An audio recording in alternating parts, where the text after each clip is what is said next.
Hi, I'm Anissa. Hi, I'm Tatiana. I'm Nushy Rose. And I'm Sophie Hannah, and I want to welcome you to episode 52 of Ethnically Speaking, the show where we discuss everything affecting the UK's highly melanated communities, from current affairs to pop culture and everything in between. And you know we always keep it 100, and today we're going to be talking about that interview with Harry and Meghan. Now, unless you've been living under a rock for the past 2 weeks, you could have not escaped the media analysis surrounding Meghan and Harry's controversial sit-down interview with Oprah Winfrey. From issues of mental health to bullying and the perpetuation of racism by the royal family, it seems that interview provided us with a reality of life inside Britain's most famous family. I want to know, what did you think about the issues that the interview raised? What can we learn from it? And what is the path forward for Meghan, Harry, and the royal family? So I think that a lot of the issues that this question or this interview has raised are really important. And I think questions around racism, about being a woman, about entrenched issues within the press and the way they represent certain groups are such important conversations that are long overdue. However, I do also feel that with this particular couple, I can't help but almost see them through this prism, which is they have co-opted the language of the oppressed, of the vulnerable, of those in society that don't often wield much power, and used it as leverage for their own power, for their own reputation, for their own image, essentially. And I don't think it's fair. So much in this interview, for example, was spoken about, the supposedly racist claims or racist things that the royal family, we don't know who, said in response to Archie or in response to Harry dating Meghan. And yes, if that is true, that is a huge issue. However, what I don't like is the fact that Harry is the only member of this younger section of the royal family to be openly racist. He's been caught at least twice, and those are the only cases we know of, using the P word as a slur against specific South Asian friends of his to dress up as a Nazi. And I'm so glad he's seen the light finally, but I reject the idea that he's now this spokesman as a white, extremely privileged man in our society to speak for all the oppressed or underrepresented groups. And that makes me honestly sick. I don't think he deserves that title. I don't think he deserves that position. And so much of that interview was around reinventing him as this figure, as sort of as BAME people's spokesman. And I think that's wrong. And that's my take on this. Oh, he really took the lid off my jar, Nushy. Sorry, that was just a lot to unpack. Because I didn't initially see, I didn't see the interview that way. I think I agree with you in regards to maybe some of the language that they were using, was language that other oppressed people use and maybe were, capitalizing it and jumping on the bandwagon. So I definitely felt that. What my thoughts were about the interview, listen, I wasn't shocked by anything I saw or heard. I thought, as interviews go, it was fine. The main thing I really took away and learnt from it was just that it was more about the British media and their relationship with the royal family. That was like my biggest takeaway. So when Harry was talking about the backdoor parties and secret handshakes and secret contracts and things like that, I was like, oh, okay, Harry, you're spilling the tea here. It's something you'd imagine would have happened, but you didn't, I guess you've never had confirmation.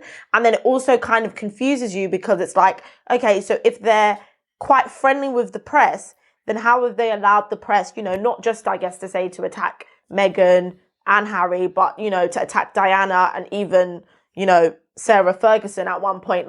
The press has come after the wives in the royal family for whatever reason throughout the years. But if they're friendly with the press, then I don't understand how they've allowed that narrative to happen. So those were all my question marks. And that was my initial take. My thoughts are, I found it very interesting watching the interview. I didn't watch the first part, but I did watch the second part. I feel like this is the behavior of reality TV stars. Unfortunately, their family drama is being played out in the media, which I think is quite unfortunate. Having watched the Crown series, I know that the royal family has got a lot of problems, and lots of it has been dealt internally. And I think, unfortunately, because of the circumstances Meghan and Harry have been put in, they have to air this dirty laundry outside. And as much as it's entertaining to listen to or interesting to see what their perspective is on their situation, I think it's quite sad that they can't handle this internally. And all of us are now part of this telenovela that's playing out in the media. And I don't know what effects this interview will have, but I think as part of the UK history and the monarchy, I think it'll be quite a sad turn of events if this is going to be part of history, where now, the family's having a big feud over the internet or over TV, opposed to having an internal meeting. So I would say I feel sad that the family has got to this stage where they can only really express their feelings when they're online or through media, opposed to being like, a normal family meeting and having things done internally. I think I'm really shocked by what Nushy, I probably say Tatiana has said. Like, those are some hardline views. In terms of airing their dirty laundry, I don't know if I agree with that. Like, if you've watched the interview, I'm sure you've watched it or seen snippets from it. Like, they tried to raise issues with the royal family. That's the whole point. They tried to raise these issues. Meghan went and said that she needed help because her mental health was suffering. Whether she specifically said she was suicidal, I don't know. I'm not sure if that was made clear, but she said that she was suffering from serious mental health issues, and they told her that she just wasn't a priority and now wasn't the time. So I feel like they tried to raise these things. Harry talked about constantly saying to the family, the attention that she's getting in the press is racism. It's not just what we normally get. It's racism. So I think they did try to air it. I don't wrong them for sharing their side of the story, because I think if we see what was happening to them in the media, like, Meghan wasn't getting protected. And they do protect the royal family, because I think it's interesting what you were saying, Anissa, about how they came after Diana, how they came after Fergie. They came after them after, like, when their marriages were breaking down, and then when they got divorced, because then they're free game. The wives are free game, but the men are not free game whatsoever. Like, Andrew is allegedly a paedophile, Prince Andrew, and we know that he was caught up with the guy in Ghislaine and the I've forgotten what his name is, but Jeffrey Epstein. Jeffrey Epstein. Yeah. Caught up with him, was on his private island, and I'm talking about he's not being held to account. So we know that the media is choosing who they want to represent and who they want to vilify. And I think that because Harry and Meghan have been cut off from the money. Now, this is a very interesting thing, because I know that they earn a lot of money, and them being cut off from the purse is very different from how it would be for the majority of society. But nobody wants to live underneath their means, like what they were living under. Nobody really wants to say, I'm going to move countries and live a completely lesser life than what I was used to. Most people, whoever you are, you want to live according to the life you've been accustomed to. So now that they're making money on their own, like, I don't know how they can please people. They've literally gone away and are now trying to make money on their own because they're not getting any money from their family. And then now the people want to vilify them for actually trying to make steps to provide for themselves.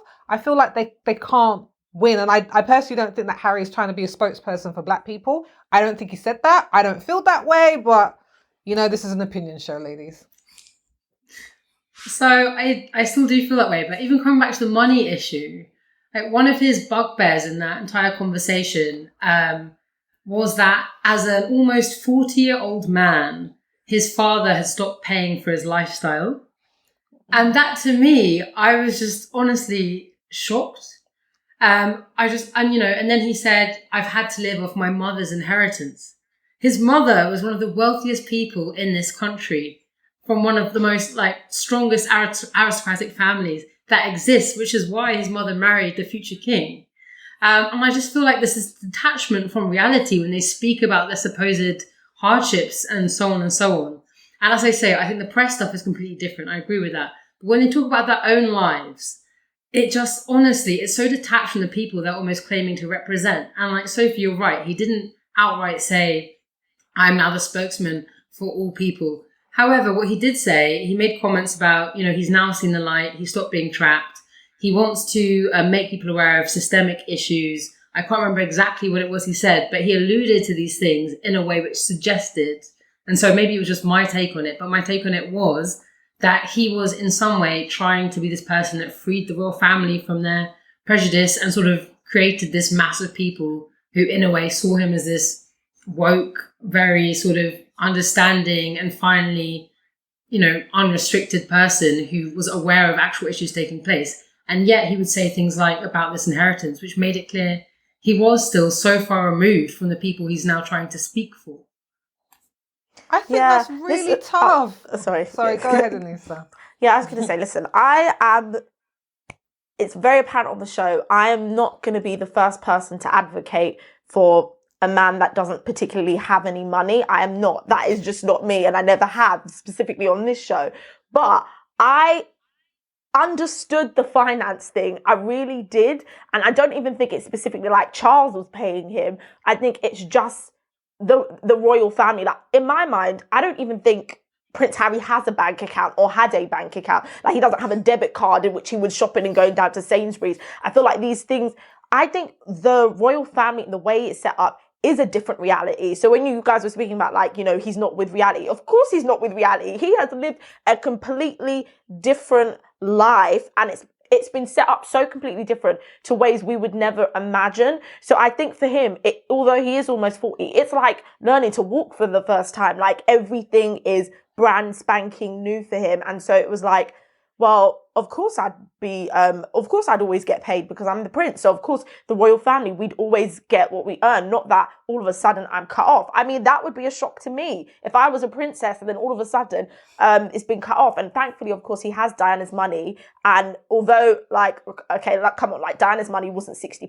Nushy's right. It was a wealth of money that he's given, enough, for him to live on. However, I guess if he's thinking long term and about his family, he doesn't know what the future is going to happen, because he would have never predicted this. So I think for him, it was more about he needs to figure out a way to continually generate income now that he will no longer be receiving that from the royal family. And that's what I took. But the whole spokesman for the thing, I got from that conversation a little bit like kind of yourself, Nushy, that he's seen the light and now, wants to go and inform. But I took that as he wanted to go now and inform his family, because I think a lot of his behavior and his previously racially charged behavior was born and bred from somewhere. And I think, I'm not accusing the royal family, but I'm assuming it came from somewhere within those confinements of that palace. And so now that he knows the truth, he would like to enlighten his family. But it's a difficult thing, because although their family is a family, their family is very much, right as they've called it, an institution, a business. And so the lines get so blurry with everything about this involved. It's so blurry. And I think as well, like, what you said about him not earning money and like he's nearly a 40-year-old man, I think we're being really hard on him. And to be honest, anybody who left the royal family, because they're not raised to work. They're not raised to go out and get a job. Like, I'm not sure if Harry went to university. I'm not sure. He could have. I know that William he went to the one in Scotland, I think St. Andrews. And then Harry went into the army, and then the media revealed where he was so that he had to stop working and being an active soldier, because they revealed then William had to stop at a certain age so that he could carry on his royal duties. And their job is to go out and to keep good ties with the rest of the Commonwealth. So I think it's difficult when someone has never been raised to have a normal job, because they've told them this is what your role is going to be. He's now decided, and I think it's a very fearful thing to leave behind everything you've ever known and decide that you're going to go off and try and make your own way. And I don't think it was about him living off his dad, because Prince Charles came out, it was revealed in the newspaper, he said, I'm going to support them for 1 year, 12 months, and then after that they're going to revisit, because they're going to try and work towards being independent. And he was like, he cut me off within a couple of months. Now, if someone tells you that they're going to look after you for a year, you're probably planning and this and that. And I looked up how much his mum left him, and I think, if I'm correct, but it was on Google, so you might have to take it with a pinch of salt, it was like 6 million. Which I don't actually think is a lot of money in his position. Once you bought a house, once you're paying for security, once you're paying for all the other things that might come along with your lifestyle, like, I don't think it's that much money. And they had to then decide to go out and find things for themselves. Like, I give him props for being willing to do that and leave behind everything. Because I don't know how many of us are going to leave behind everything we've ever known, our privilege, and been like, I don't know what's going to happen, but I'm just going to take a risk and see. Yeah, no, I completely agree with you. I think it's very big statement for him to give up his privilege, because being a royal is something that none of us will ever experience. So for him to really walk away from that, to stand up for his wife and his son, I think that's a very bold move. And I respect that. And I don't have a problem with them seeking different forms of employment to provide for their family. But I think by doing a tell-all, but not really saying all of the things, I think it's not the best strategy to kind of build an income, because how much can they tell us to earn money? So, for example, this interview, they earned $7 million, I believe, from the Oprah Winfrey show. But is that going to be sustainable to tell your family's secrets or the things that are happening in your family to make money? I respect, and I'm willing to look for this media company they're trying to build up. I think it's called Archwell. And I'm looking forward to the content they're going to create. But is this the content that's really going to help their family? I'm not sure. But I think it's very important for people to see that someone like Harry can stand up against the systematic racism, and really see what his privileged life is all about. Because I think it's very hard for white privileged males to actually recognize that they are coming from privilege, and because of that they were blind before. But I think whenever a white man marries a interracial person or someone from a different culture, their lens widens. And I think this is what's been happening in this relationship. Since he's been with Meghan, I think he's seen the world differently, or he's been more open to actually see how racism functions through the media. And I think he wasn't aware of that before. And so I think it's a good thing for him to kind of show this different side of him. But I would not sit here and defend him and say that he's never always been perfect. But I think he's coming to a point of his life where he's learning. And yes, he's 40 years old, but unfortunately, because of his upbringing, I don't think he's ever really had this kind of opportunity to see what racism can look like. Sorry, and just to correct you, Tatiana, they didn't actually make any money off the interview. Yeah, so they started the interview saying they're not getting paid. The 7 million was actually what Oprah made off of the interview when she sold it to different media companies. Yeah. They didn't get paid for the interview. Oprah got bank, but not them. So go and Oprah. Just to say as well, they have actually started up Archwell. They got money to start a podcast. I think it was with Spotify, which they've gotten paid for an undisclosed amount. And they've also started a Netflix streaming deal to create programming. So they're not making their money off tell-all interviews. They are actually setting up various things to talk about causes that they're passionate about. As far as I'm aware, this was a one-off. I was just going to say that, to come back to your earlier point, Tatiana. So first of all, to kind of continue the conversation on, is it right for somebody to reject everything that they've ever known? I have no issue with that. Just to say, I don't think it's a binary thing where I don't particularly like Prince Harry and I hate the fact he's left the country or chosen to go his own way. I have no view on that. I think people should be able to do whatever they wish to in that regard. But I think you made a really good point earlier, which was about the family and about this is really a family drama we are seeing played out in the media. I think you used the term dirty laundry. And I so agree with that. All of us are part of families. Which family doesn't have issues? My family has so many issues. And I'm sure you guys do too. It happens. Thankfully not all the time. But there will be dramas. There will be secrets that come out, revelations. There will be people you don't like in your own family. And you have to kind of go through that easing process and slowly, email from time to time and things like this. The point is every family has issues. And another thing that seems slightly, I guess, unsavory in this context is that they are sort of, it's not even capitalizing on family drama. It's more that family drama is a private matter. And with all these things, one thing that was clear was that they hadn't actually raised any of these points with the royal family themselves. They never at any point said, we spoke about this with X person and said, these are issues or whatever it might be. And so what is the end goal? Because usually if you're trying to solve some kind of family problem, you'll speak to your family. You don't just I don't go start writing blogs and this and say things about them which aren't that I wouldn't say to their face. And I just think the way they've approached this issues within their family, whether they exist or not, and I'm it sounds pretty short, they do exist, they are terrible, but why don't you address them and try and rectify them rather than destroying your entire family and the world you've grown up in? I just feel like, were we not watching the same interview, guys? Like, like I said it before, like earlier on, like literally, they said that they raised these issues. Meghan said she went to them and said, I need mental health support. She talked about being demonized in the press, and someone said, lay low. And she said, I haven't left the house for 4 months. They said other people are in control of what they do. Harry said that he told them, look, what she's dealing with is racism. And he was like, his family was like, everybody gets it. Everybody gets it. Like everyone in the family gets it. And he was just like, this is different. And he was like, they could just not see that this was completely different because it had a racial tinge to it. So like they were saying that they raised these issues. And in terms of everyone's family has skeletons in the closet, I agree. But not all of our families are in the newspaper.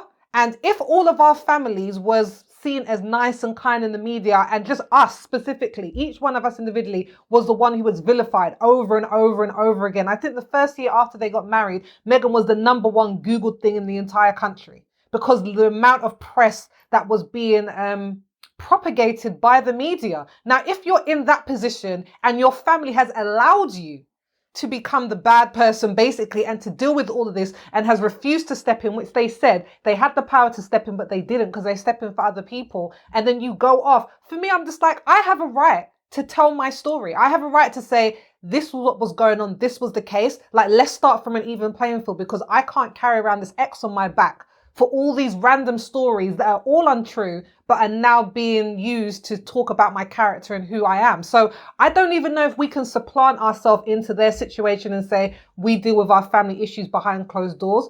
Our family issues aren't put in front of the entire world. But so when they dealt with the family issues, they said they went to the HR director. They didn't say that they went to the family, right?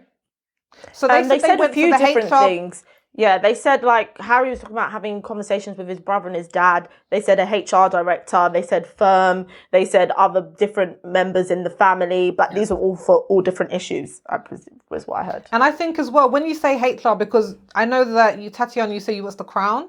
Like, the whole point is the Queen is not in charge of himself. Like, I saw an outtake from a bit that wasn't in the original, well, the official interview, sorry, and bits, because it was like 3 hours overall, but they edited it down to fit into that time frame. And one of the things was Harry was saying he had spoken to his grandmother, he was going to go and see her, and then he had gotten a call from her her secretary saying, don't come and visit. And Oprah said, doesn't the Queen get to do what the Queen wants to do? And they just went silent because they're like, well, there's people that advise her, and sometimes they don't give her good advice. Now, if you've seen The Crown, you see, now we don't know how much is true, how much is fact and how much is truth. I'm not saying that it's all truth, but the point is the Queen doesn't make her own decisions. The whole point is, and as Harry said, the point is to keep the institution going. That's the point. And anything that might interrupt with that, they're like, we have to make sure that the monarchy stays relevant and stays in the public eye and on the good side. So I think when we're saying that, oh, they're raising things to a HR person, they're raising it to the people who have power. And if it's not his grandmother, but they know what's going on. Come on, they know what's going on. But to go back to your... Oh, go ahead, Tatiana. Now, I was just going to say, I'm not denying that there is no racism in the royal family. I'm not denying that the experience that Meghan and Harry have shared, that they're untrue. I think they told their truth, and it takes a lot of courage to share those thoughts.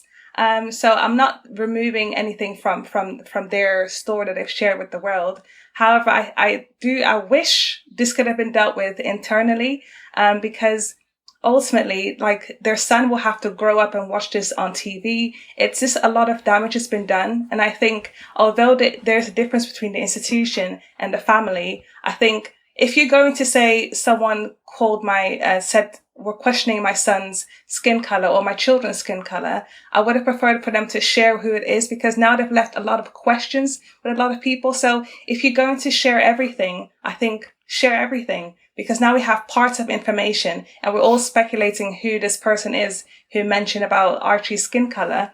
And they could have just shared it all. So if they're going to share something so private of their family, I think they should just share everything, opposed to leaving a lot of questions up in the air. Yeah. Okay. Sorry, I'm processing it. But like, okay, I definitely hear you. I do think, though, personally, this is my own personal thing here, that the whole what color the baby was going to be. Like, that for me was like 2 minutes of the interview, but it's one of the things that the British media ran away with in the headlines. Like, we spent way more time on everything else. So I don't think it was what they initially wanted to bring to the interview. I think it was just what had come out in the natural course of conversation. Of course, Oprah being Oprah, she held on to that nugget, and when she saw Harry, she circled back and said to Harry, well, who said it, Harry? And Harry was not going to go against his family. And that's what the difficult thing, though, is, because sometimes, for me, what I saw in that moment is, you know, when you're telling your story about something that's happened to you, whether that be trauma in your family or an experience that you have, you know, it's your story. So you can share the bits that put all the puzzle together to make your story. However, other people are in the story as well. And so sometimes it's not fair to tell their story as well, especially if they're on a journey, I don't know, to overcome their racism. So maybe that might have been their track of thought. Like, okay, our story is, this is what someone said, but it's not my purpose to tell somebody else's story and what their train of thought was when they had that conversation and what the reasons were. So for me, that was what I saw in that moment. But to bring it back to one of the questions you asked earlier, Sophie, about like going forward, how does Harry and Meghan and the royal family and all of that go forward? I think this now is an internal affair. I think it was always an internal affair, as everyone has said. I just think, unfortunately, it wasn't able to be resolved internally, so it became an external thing. But I think it needs to go back to being in private. But I think the bigger issue, like I said before, is we need to start looking at the media's relationship with the royal family, because there is something, as I like to say, that is something in the milk that isn't clean about this family and the way they operate in the media. And the clearest example for me has been what's happened after the interview. A day later, all of a sudden, we see Prince Charles and Camilla with a bunch of black people. Then, oh, magically, Prince William, we see him the next day. We see him with a black woman with braids, and she's an African print. And then, oh, I'm not taking this away from her. All of a sudden, we see Kate Middleton, no mask, no security. She's at a vigil. And it's like, oh, wow, I haven't seen this many royals out in 1 week, like the whole year. All of a sudden, I see them. What narrative are they trying to push? That's what I'm starting to think. And this isn't the first time a royal has sat down with Oprah. When Sarah left Andrew, she went and did an Oprah interview, and she spoke about the way the British media spoke about her. And it wasn't just when her relationship was breaking up with Andrew, it was while she was with Andrew. They used to fat shame her, slut shame her, say horrific things, and no one in the royal family stepped up to counter that narrative. And it was just, for me, there is something that isn't right about the relationship the media has with that family, especially now that I know that they have all these backdoor secret meetings. If you have that kind of influence, why wouldn't you do that to protect the people in your family? So that's my rant. I'll leave it at that. I don't know if there is really, to be honest, if I'm being honest, I would like this to be a watershed moment for change in the royal family. I think something that Harry said, I'm a Meghan stan, as you can probably tell, guys, I am. But one thing that they said in the interview, which I completely was here for, was when Harry said, you know, she's mixed race, like, and she said 60 to 70% of the Commonwealth are people of colour. Like, this could have really been an opportunity for them to really try and modernise themselves and kind of push her kind of to the front. To a certain extent. She's an actress. She knows how to talk. She was like a UN ambassador, I think. Like, she was fit for this role of going out and speaking to people and connecting. And I think that they could have really made the most of it, and they've really kind of thrown that away. And I don't think that they are going to change because of this. I agree with you, Nisa. I think now they're going to close ranks and try and do these publicity stunts and try and make it seem like they're here for the people, and, you know, they love black people and they love people of colour. But like, the crown jewels are jewels that have been stolen from countries that were previously colonized, which they're refusing to give back. Like, they were involved in slavery. That's how, like, Queen Victoria was making money. Like, we cannot get away from that fact. Now, that's an ugly truth, but we can take responsibility and we can say we're going to move away from the things that our predecessors did because we believe that they're wrong. And I don't think they're going to make that, they're not going to make that leap. Because the way that they are in the pocket of the media, as you were saying, Anissa, like, they want to stay relevant. And Harry said, you know, the fear is that the media will take them down. So they have to, you know, stay friends and give them stories, feed them stuff. So they'll feed it seems, about people in the family, or allow them to print certain things so that, you know, that they can keep this very seedy relationship going. Because if the media turns on them, then the monarchy's dead. So I don't know if things are actually going to change. I think it's like any news cycle. In a couple of weeks, we will stop thinking about this and we'll be thinking about other things because we have a very short-term memory. But one day the chickens are going to come home to roost and there are going to be questions that they can't avoid. Yeah. Like Prince Andrew. No, definitely. I think I totally agree with you in the sense that I really hope this is a watershed moment in terms of like acknowledging for a start racism in the press. And so this week, the head of the Society of Editors has already been forced, well, I think he resigned because he made a statement in the papers which was basically saying that the press aren't and never have been racist, which is obviously untrue. And I think now the media will have to confront these issues which have pervaded for so long. So separate to my view on the couple, I completely agree with you. I think we're finally, like even in the last week, we've seen actual movement and people not being able to run away, which they have for so long. Like I was watching Question Time on this issue last week, whenever the Question Time was on this issue. And there was a guy there who is a columnist for the Daily Mail. And even he, I would think that his views would be a certain direction. Even this guy was basically saying it's so, like, this conversation is so long overdue in our press, in our media. We know it's racist. Everything that we see in our headlines is racist. And this is a guy from the Daily Mail. And so everything he was saying in that, I was like, this is so like amazing and breathtaking to see somebody from this paper taking this view. I think you're right. I think we are finally actually forcing people to have conversations that haven't taken place when really they should have for a long time. Now, guys, I wish I could talk about this with you all day because I really could. Like, my knowledge on Meghan is probably shamefully too much, but we have come to the end of the episode. So thank you for watching and listening to Ethnically Speaking, but help us to keep the conversation going. We want to know, what do you think about the issues raised in the Meghan and Harry interview? Where do they go from here? Please let us know your answers down below in the comments. And if you want even more of us, click the link in the description and subscribe to our email list for access to Extra Ethnic and get it delivered direct to your inbox once every week. Now, if you want a summary of everything we've talked about today, head on over to unitedmelaningroup.com/ES052 and the link will be in the description. If you've been watching us on YouTube, don't forget to subscribe to our channel, give us a thumbs up and hit that notification bell so you don't miss a single thing. We're going to be seeing you again on Monday where we're going to be talking about the trials and tribulations of the job application process. But until then, wear your mask, wash your hands, keep your distance, and of course, stay safe.